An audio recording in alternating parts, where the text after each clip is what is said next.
Bring in show music, please. Hi, I'm CNBC producer Katie Kramer. Today on Squawk Pod, blue screen of death all over the world. I'm looking at a blue screen of death right now on the computer next to me. Cyber company Crowdstrike sparking a global software outage, shocking businesses grounding flights and interrupting live TV programming. CNBC's Steve Kovach reports on what the company's CEO is telling us. This is not a hack or some kind of cyber attack. Crowdstrike pushed out an update, he said, that caused the outage, and they're rolling it back. How we got here and where tech goes next with analyst Dan Ives. If you're a lawyer for CrowdStrike, I don't think you're going to be seeing the beach this summer. Plus, today's other big story, Donald Trump accepts the Republican nomination for president again.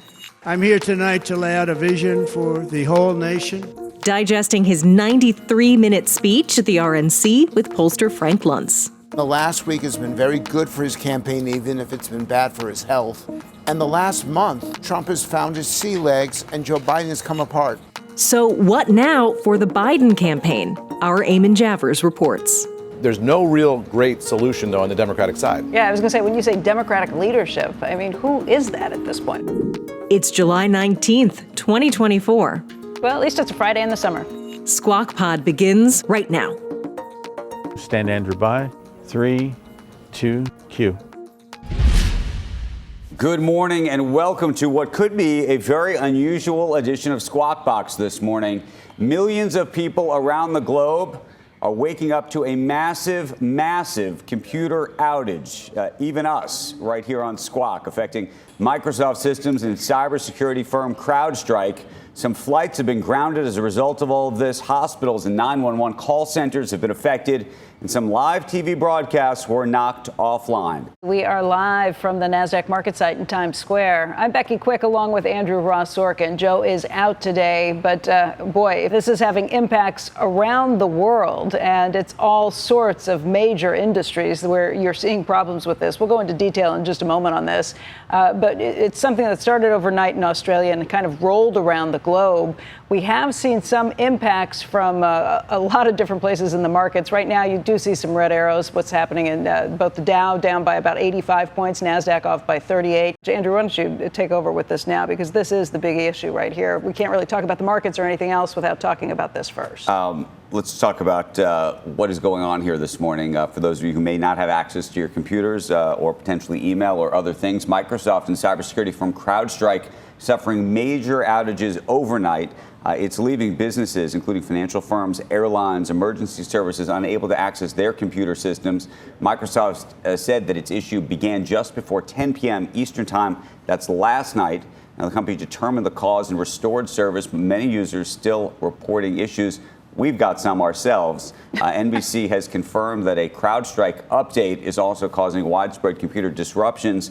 The company blaming an issue with the latest update and said that it was in the process of rolling it back globally. But how quickly all of that happens, of course, is the question. Yeah, and this, I think, just shows the weaknesses and the points where you have a problem. We've seen this with other attacks that have happened and things that have been taken down. This is not a cyber attack. At least there seem to be no indications of this. It looks like it was a problem with CrowdStrike and a new release that they rolled out that had problems and then rolled through. But when everything's in the cloud, everything gets... We are all interconnected. Everything gets shut down by this. Phil LeBeau this morning is in Cardiff, Wales. I want to get over to him. Good morning. Hey, Andrew, we've been watching this over the last several hours as it's played out. I've got a little bit of good news for you. American Airlines, about 20 minutes ago, lifted the ground stop for mainline flights for American Airlines. So that's domestic as well as transatlantic and around the world, as well as SkyWest regional flights that are operated for American Airlines. So both have lifted the ground stop. Those flights should start taking off as scheduled, but ground stops still remain in effect for a number of other airlines, Delta and United. I've reached out and talked with United several times this morning. They are working on the issue. No indication when it will be resolved. The FAA has also put out a statement within the last 15 minutes saying that it is working with a number of airlines that have requested a ground stop because of the IT issues that they're experiencing. And then over here in Europe, Ryanair is telling people, show up to the airport 3 hours early. Who knows how long it's going to take to go through ticketing to get you on the plane, for the plane to take off. If you take a look at a FlightAware map of flights over Berlin, it's basically empty. So the ripple effect is being seen in terms of global travel. But again, if there is some good news this morning, at least a little bit of good news, it's that American, the first of the major carriers that was under a ground stop, has now lifted its ground stop. Guys, back to you. Okay, Phil, thank you for that. And we're going to be checking in on all sorts of industries this morning to try to understand how they are being affected. Thank you.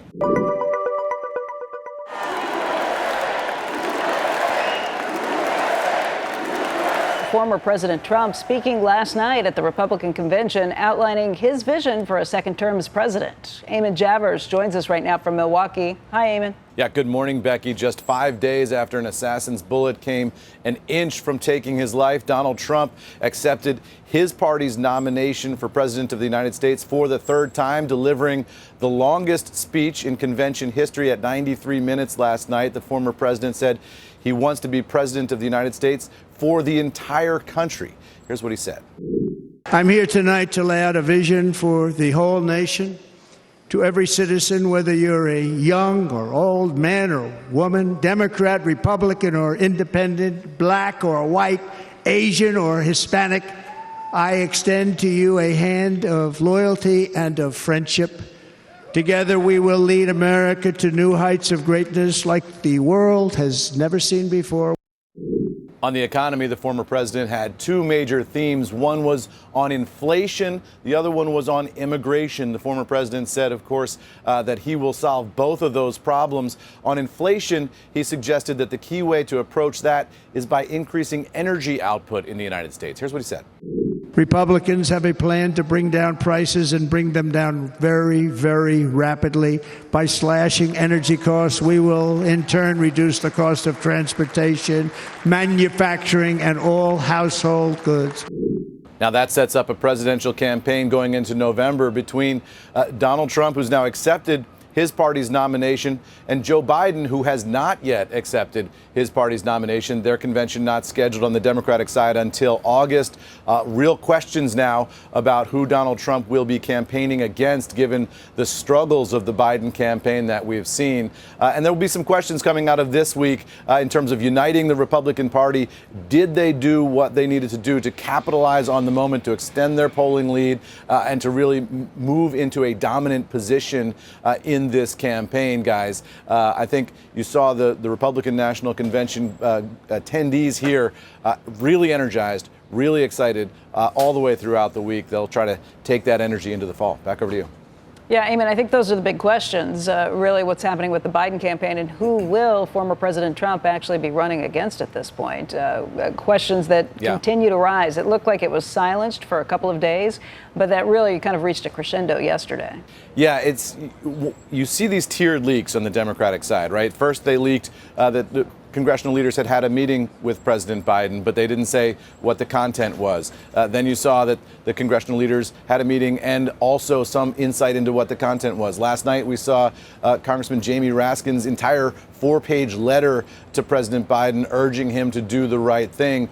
Those kinds of leaks are being done strategically. It seems like the Democratic leadership wanted Biden out of this race. They wanted him to do it on his own, to have a moment of grace where they could rally around, applaud him for his presidency, and move on to the next chapter. Biden simply dug in his heels, did not want to do that. And that's why you see this flurry of leaks that's been increasing in tempo and severity throughout the week as Democrats get more and more concerned watching the unity here in Wisconsin at the Republican National Convention, the power of former President Donald Trump's images surviving that assassination. All of that, if you're a Democrat, is terrifying in terms of the return of Donald Trump. So what do? You got to force Joe Biden out of office, out of the campaign, and then figure out what you're going to do next. There's no real great solution, though, on the Democratic side. Yeah, I was going to say, when you say Democratic leadership, I mean, who is that at this point? You don't even know who is pulling the strings behind all of this. Well, we do, actually. I mean, you see the hand of Nancy Pelosi here. You see Chuck Schumer.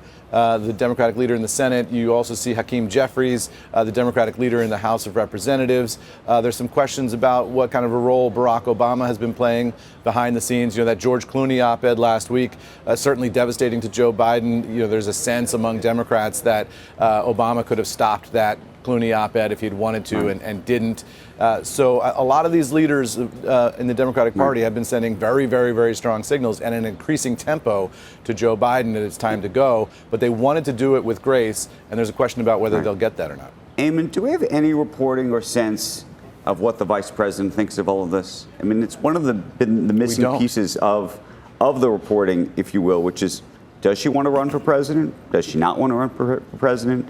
Does she believe that she can be the only one who could be the candidate? I ask because we all speculate about what's supposed to happen next, but I also wonder what her position is. It's a really great question, Andrew. I have not seen any direct reporting on Kamala Harris's state of mind amid all of that. My experience in 30 years of covering American politics is that every vice president wants to be president of the United States. I would assume that's the case here. But, you have to look at it. Is this the race that she wants to run at the time she wants to run it? She is the heir apparent to the Biden legacy, such as it is. And so she would be the first among many candidates, you would imagine, who might take a run at this. But Andrew, as you've been pointing out all week, if you're a Gretchen Whitmer, say, do you see 24 as your opportunity if the window should open, as narrow as it is, as difficult as it will be, as strong as Trump looks, or do you say, you know what, I'm going to hold off and wait till 28? In that case, Kamala Harris might be the only candidate that Democrats can run because she's the only one in position to do it and do it in just 3 months' time. All right, Eamon, thank you very much. Eamon Javers from Milwaukee. Tease will be next. Next on Squawk Pod, just how a global IT outage can happen. CNBC's tech correspondent Steve Kovach on the risks of cloud connectivity. Why do all these companies use this one company as their way to maybe take a lesson from this and learn, maybe diversify the kind of systems you use or something like that? That's all going to have to be shaken out. And tech analyst Dan Ives says beyond the fallout for CrowdStrike, today's outage may have pretty long implications. This is something that actually bodes more positive for M&A between big tech and cyber rather than the opposite. All that when we're back from this break.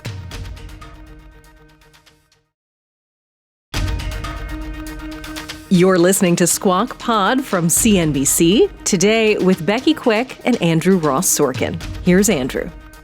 Welcome back to Squawk Box. I want to update you now on the global computer outage. It's affecting just about everything, from airlines to hospitals. If you were just waking up this morning and you have some product or something that works with CrowdStrike and Microsoft Azure system, want to get straight over to Steve Kovach, who's going to join us now with more. Steve, where are we? Hey there, Andrew. Yeah, let's go over what we know so far here. This is an issue with the cybersecurity firm CrowdStrike. First up, let's get this out of the way. CEO George Kurtz saying on X, this is not a hack or some kind of cyber attack. CrowdStrike pushed out an update, he said, that caused the outage, and they're rolling it back, and a fix has been deployed. Let me read the statement for you here. Quote, CrowdStrike is actively working with customers impacted by a defect found in a single content update for Windows hosts. Mac and Linux hosts are not impacted. This is not a security incident or cyber attack. The issue has been identified, isolated, and a fix has been deployed, end quote.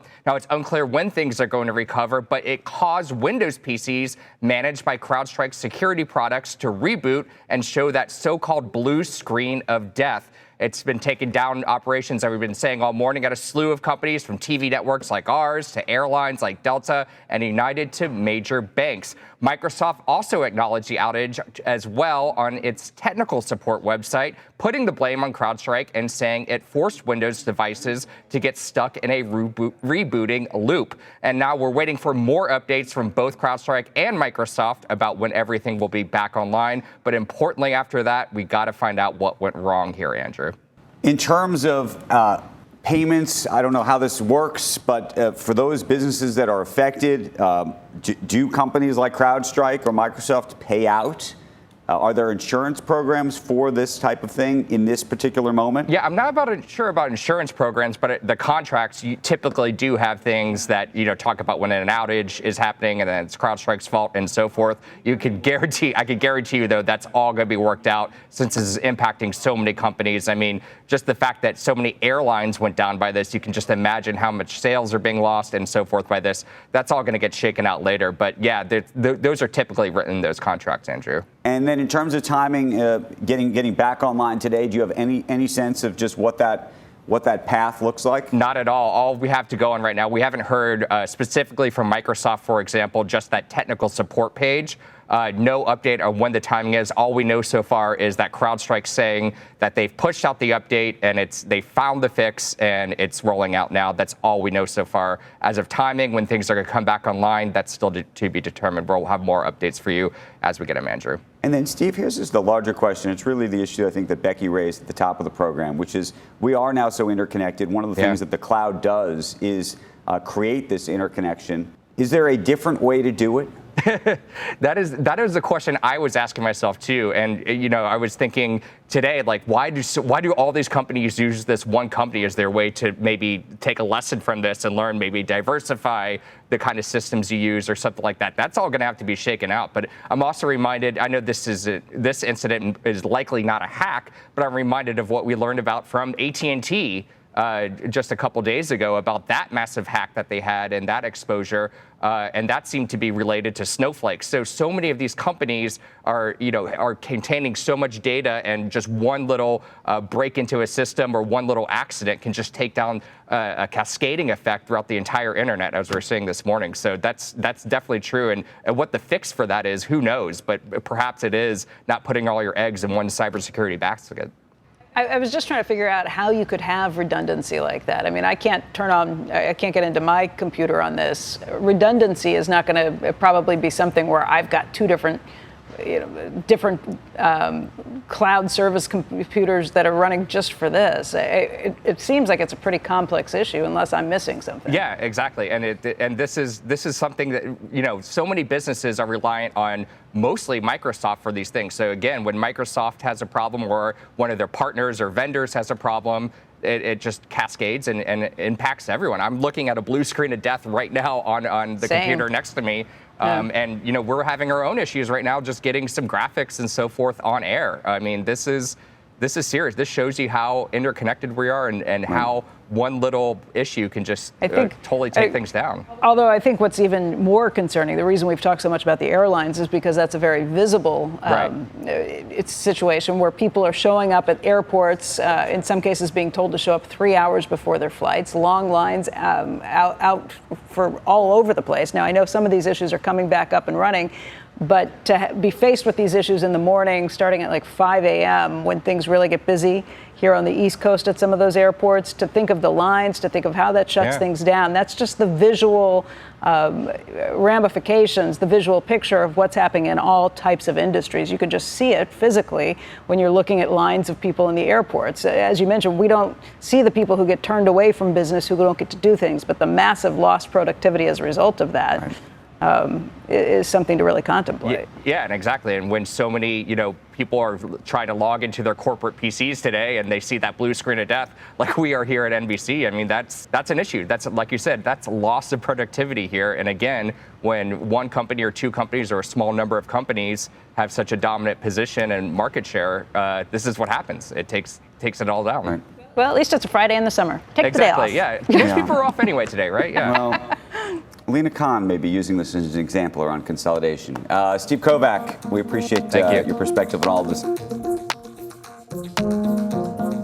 Dan Ives just put out a note on CrowdStrike on how they're going to need to go into damage control mode and what comes next. Dan, thank you for joining us. What does come next, and what is this going to cost the company? Well, this is a black eye moment for CrowdStrike, and I'd say for the cybersecurity sector. Now, the damage, look, it's going to be weeks, months, potentially years in terms of understanding the damage. The big issue is the brand damage, because CrowdStrike today becomes a household name, but not in a good way. Look, George and the team, I don't think this team is the long-term story, but other competitors, Palo Alto and others across, they will try to take advantage of this that'll be a big focus in the sector. Do you think that there is a liability issue here? Meaning if you're an airline, like an American airline or whoever, where there's a ground stoppage and they're losing money as those planes are sitting on the tarmac, can they go ahead and sue CrowdStrike? If you're a lawyer for CrowdStrike, I don't think you're going to be seeing the beach this summer, because this is going to be coming from probably all angles, right? Legally, not just airports, transportation companies. Now, look, Microsoft needs to figure it out from their angle. Now, they're more, I'd say a victim here relative to what happened on the Windows side. So I think less of an issue for Microsoft. Look, for CrowdStrike, you're talking about a company that prides itself on brand. F1, globally, anyone that's seen them at airports. And this is just, look, it's an epic disaster. It's something we've really never seen in the cybersecurity industry at this scale. So this is a bit unprecedented. In terms of the way we were talking more broadly about what happens next and the sort of larger implications of our reliance on the cloud. Do you think this changes anything about the way systems are set up more broadly, about the third parties that are used by a Microsoft, about even the idea of consolidation in these spaces? Yeah, Andrew, after this happens, changes will have to happen, because the scale of something like this, there will be changes in terms of third-party implementation, updates, not just for CrowdStrike, but across the industry, because this is unprecedented. And it's not just black eye for CrowdStrike, black eye for the cybersecurity industry. When you say changes, self-regulated changes, or do you think the government gets involved? I think it will be self-regulated, but the chances that CrowdStrike gets called to the Beltway for some hearing is probably pretty high. Yeah, Dan, when you say changes that happen, you mean Microsoft and other companies aren't going to let third parties come in, third-party vendors, and do cybersecurity for them, that they will do more of this in-house? Well, I think they're going to have to change in terms of the process on the updates, and then just take a step back. Google likely, probably acquires Wiz, and probably one of the biggest cybersecurity acquisitions is reported by the Wall Street Journal. I think this is just going to push Microsoft further and further to potentially trying to do a cybersecurity acquisition themselves. They've been around the sort of edges there, right. But this is something within Redmond. They don't just, go next week like nothing ever happened. But that meaning that, how do things happen now? Was this a third-party vendor that was allowed to do the update? They sent it internally and it happened, and nobody at Microsoft realized that there was this problem or bug in it, and you think that has to be then happening internally, which is why they would want to purchase one of these companies? And if so, who do they purchase? I think on the Microsoft side, look, third-party updates are common. That's happening on a minute-to-minute basis. In terms of Microsoft, we've talked about they're going to have to look across the industry. Cybersecurity has been something that, normally they have third parties, and they will continue to have third parties, Palo Alto, Zscaler, and others. But I do believe when something like this happens, you look at names like a Varonis, a Tenable, right. CyberArk. Those are names that to us kind of are front and center in terms of, potential acquisition candidates. Dan, is your sense that this makes it more likely or less that regulators would allow a transaction between a Google and Wiz, for example? So on that extent, I would view that it would actually be more likely, because I think it shows some of the dangers, in terms of what we see from some of these third-party updates. I also think obviously it depends on the regulatory environment, but this is something that actually bodes more positive for M&A between big tech and cyber rather than the opposite, because it shows here, and this will be a moment that we'll remember in tech, for decades, to make sure that something like this never happens again. From the gold standard, CrowdStrike. That's right. The ironic thing. Dan, can I ask you a question? And maybe it's my naivete. For reasons that seem inexplicable to me, these things don't seem to happen to, knock on wood, to Apple devices. Why do you think that is? It's the nature of the Mac and Apple ecosystem, because of those updates, because everything is controlled within the four walls of Apple Park. And that's why they have 2.2 billion iOS devices. But also remember, Apple very rarely plays in enterprise. Microsoft does. So Apple's less exposed on the enterprise, much more obviously on the consumer side. But that's also why Apple, Cook, Cupertino are in the Mount Rushmore, along with Microsoft and others. Hey, Dan, we do have some video of George Kurtz. He's the CEO of Crowdstrike, and he was just on the Today Show. Here's what he had to say to the Today Show. The system was sent an update, and that update had a software bug in it and caused an issue with the Microsoft operating system. And we identified this very quickly and remediated the issue. And as systems come back online, as they're rebooted, they're coming up and they're working. And now we are working with each and every customer to make sure that we can bring them back online. Dan, I guess working with each and every customer is going to take a while. I'm still looking at the balloon screen of death, haven't gotten a call from them just yet. I guess this is the obvious, though. This is what you were talking about, that they are going to have to look at ways to change that system. The idea that they were able to upgrade the system, it had a bug in its own software. You're right. Microsoft's going to have to get their arms around this, too. And also, look, Kurtz is probably, in my opinion, one of the best tech CEOs in the world. So if there's one person that can navigate this, it's Kurtz and CrowdStrike. But this is going to be a Mount Everest-like uphill battle in terms of what they're dealing with here. I mean, the global nature of airports, transportation, DC subway, and others.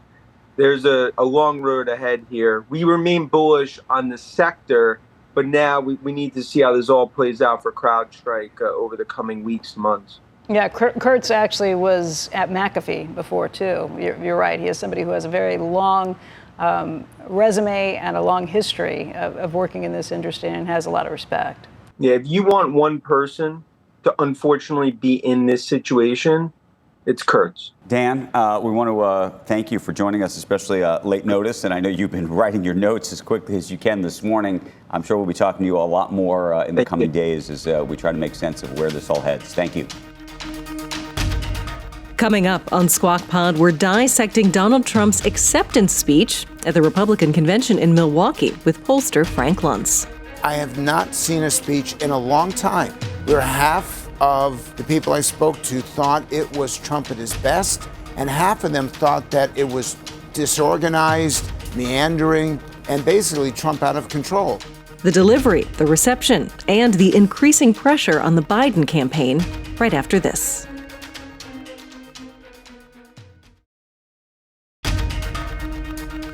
And we're back. You're still listening to Squawk Pod from CNBC with Becky Quick and Andrew Ross Sorkin. They're coming from prisons. They're coming from jails. They're coming from mental institutions and insane asylums. The press is always on me because I say this. Has anyone seen Silence of the Lambs? The late, great Hannibal Lecter. He'd love to have you for dinner. That's insane asylums. They're emptying out their insane asylums. And terrorists are coming in. The discord and division in our society must be healed. We must heal it quickly. As Americans, we are bound together by a single fate and a shared destiny. We rise together or we fall apart. I am running to be president for all of America, not half of America, because there is no victory in winning for half of America. Trump speaking to the RNC last night, describing the assassination attempt on his life over the weekend and outlining his vision for his second term as president. Joining us right now is pollster and political strategist Frank Luntz. Before we get into it, just your initial reactions as you were watching the president. Yeah, all around me, they thought this is fantastic. He's low key. He's not mentioning the president. He's addressing the issues they want to hear about. He spoke about his own situation on Saturday. And the moment that he got outside the barriers, when the speech was over, I got exactly the opposite reaction from people. I believe that Paul Simon Garfunkel got it right in The Boxer. A man hears what he wants to hear and disregards the rest. It really is a tale of two speeches. What do you mean by that? The people who don't like Donald Trump thought he went on way, way, way too long. The people who like Donald Trump thought that he was subdued, respectful, and humble. I sent out a tweet using that word humility because it's rare, if never, people have ever used that word to describe him. And I got back so much pressure, so much blowback. I'm a pollster, and my job is to measure public opinion. And I have not seen a speech in a long time where half of the people I spoke to thought it was Trump at his best, and half of them thought that it was disorganized, meandering, and basically Trump out of control. So I don't know what to tell you this morning. Right? Yeah, and the problem is, this is a convention speech. It's supposed to be a little bit longer. He should have started earlier. He could have said the same thing in 60 minutes rather than. Right. He didn't have to do that. And he could have appealed to people even more. But the fact is, Trump is leading now. And he's leading in the swing states. And the last week has been very good for his campaign, even if it's been bad for his health. And the last month, Trump has found his sea legs and Joe Biden has come apart. Right. So we end up the end of the convention with the Republicans clearly in the lead. Clearly. But do you look at this speech as a needle mover? I mean, I think going back to this Rorschach test that you're talking about, you know, obviously people in the room, and by the way, people at home who I think were, that, you know, there were a lot of people very impressed by what the president was saying and by a lot of the things coming out of the convention. And yet I know there are people on the other side of this. No, I was actually dreading this interview because I thought there was going to be conflict with your co-host. No, this does not move the needle. And I want to be clear about that. I do not expect Donald Trump to get a bounce from this speech. What I do expect is that the intensity of his supporters will absolutely turn them into voters in November, and that's important. And conversely, on the Democratic side, whoever's the nominee, whatever the chaos comes out over the next month, there is no intensity at all. So whatever numbers you see, you can expect Trump to do 1% to 2% better because of the turnout ratio among Republicans will be that much higher among Democrats. But Andrew, there is not a single swing voter left. We've all made up our minds. The question is, do we get out and vote? Well, let me ask you about that then. So there's a big question as to what President Biden's going to do, whether he's going to step aside, if he is going to step aside, if he steps aside this weekend, and then what happens next. Walk me through the other names that are out there, and if there's anybody that you think on the Democratic side could give the president and the Republicans a run for their money. And I absolutely can identify 3 people who could do it. Cory Booker, the senator from New Jersey, former mayor of Newark, brought a city that was on its knees back up to its feet, an amazing speaker, brings crowds, gets standing ovations wherever he goes. Wes Moore, the governor of Maryland, who has already handled a nationwide crisis, the bridge, the striking of the bridge, and understands what it is to get things done. And then Mitch Landrieu, the former mayor of New Orleans, when the city was going through the hell that it went through, once again brought the city to its feet. All 3 of them would give Trump a tremendous run for their money because all 3 of them are great politicians, have a great retail message. Frank, and the Republicans should be very careful. Go ahead. No, I was going to say, let's just throw out a couple other names. Let's say that it's Kamala Harris. And let's say you were to pair her with a McCraven. Somebody like that. How does that stack up? Well, you would.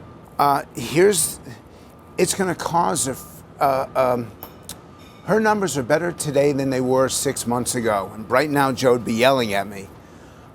So she has improved. But they're going to ask, what has she done as vice president? In fact, I can see the Trump commercial already. Can you name anything that the vice president has achieved in the 4 years that she served, and just have a blank ad for the next 60 seconds? I've already seen it. They say she was in charge of one thing, and that was the border. And exactly. And when we look at immigration, by this time next month, immigration is going to be the number 1 issue in this country. It's going to overtake affordability. And on both issues, she's very weak. The question is, will she debate Trump? Is she prepared?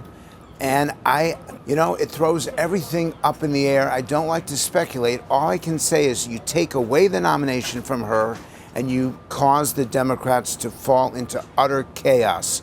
There will be a war within the Democratic Party. But if you give the nomination to her, there are so many donors who don't want her as the nominee because of the last 4 years that I would not want to be a Democratic strategist right now, because you're damned if you do and you're damned if you don't. Frank Luntz, always appreciate your perspective on all of these things. We will see how things play out. I'm sure we're going to talk to you a lot more in the coming days and weeks. Appreciate it.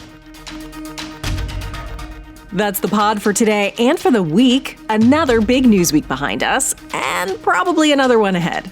Maybe fewer global IT meltdowns? Just an idea. Make sure that you tune into Squawk Pod so you're up to date on all the continuing unprecedented times. Squawk Box is hosted by Joe Kernan, Becky Quick, and Andrew Ross Sorkin. Tune in weekday mornings on CNBC at 6 Eastern. And please don't forget to click that follow button wherever you're listening now. Go on, do it. Now, enjoy your weekends. Take the day off. We'll meet you back here on Monday. We are clear. Thanks, guys.